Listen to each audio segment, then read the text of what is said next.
What is the cost of GDNF treatment? Have you ever wondered about the cost of glial cell line-derived neurotrophic factor treatment for Parkinson's disease?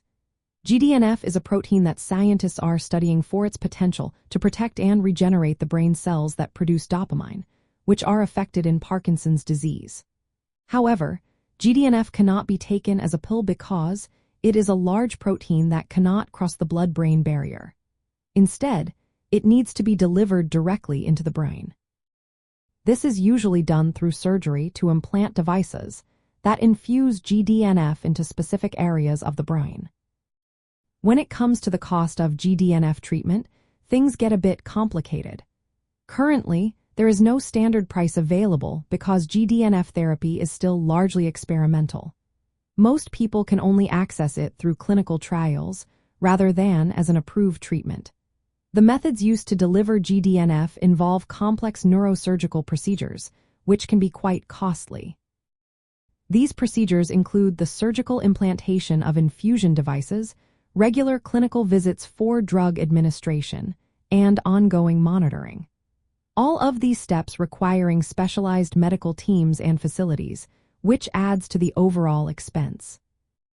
Moreover, the GDNF protein itself is not sold like a regular medication with a fixed price. Companies that provide recombinant human GDNF for research purposes typically offer pricing only upon request. This means that the costs can vary depending on how much is needed, how it is delivered, and the specific use case. Since GDNF treatment is not yet an approved standard therapy, insurance coverage is not established. This means that costs are often covered by research funding or the sponsors of clinical trials, rather than patients themselves. The complexity and invasiveness of the treatment further increase the financial and logistical challenges. In summary, the cost of GDNF treatment is currently undefined in a commercial sense due to its experimental status. It involves expensive surgical procedures and ongoing clinical care, making it a costly intervention. Patients interested in GDNF therapy typically participate in clinical trials, where costs are covered by research sponsors.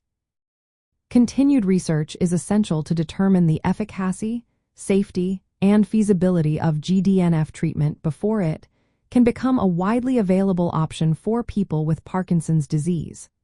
Always consult with healthcare professionals for personalized medical advice and to explore potential treatment options.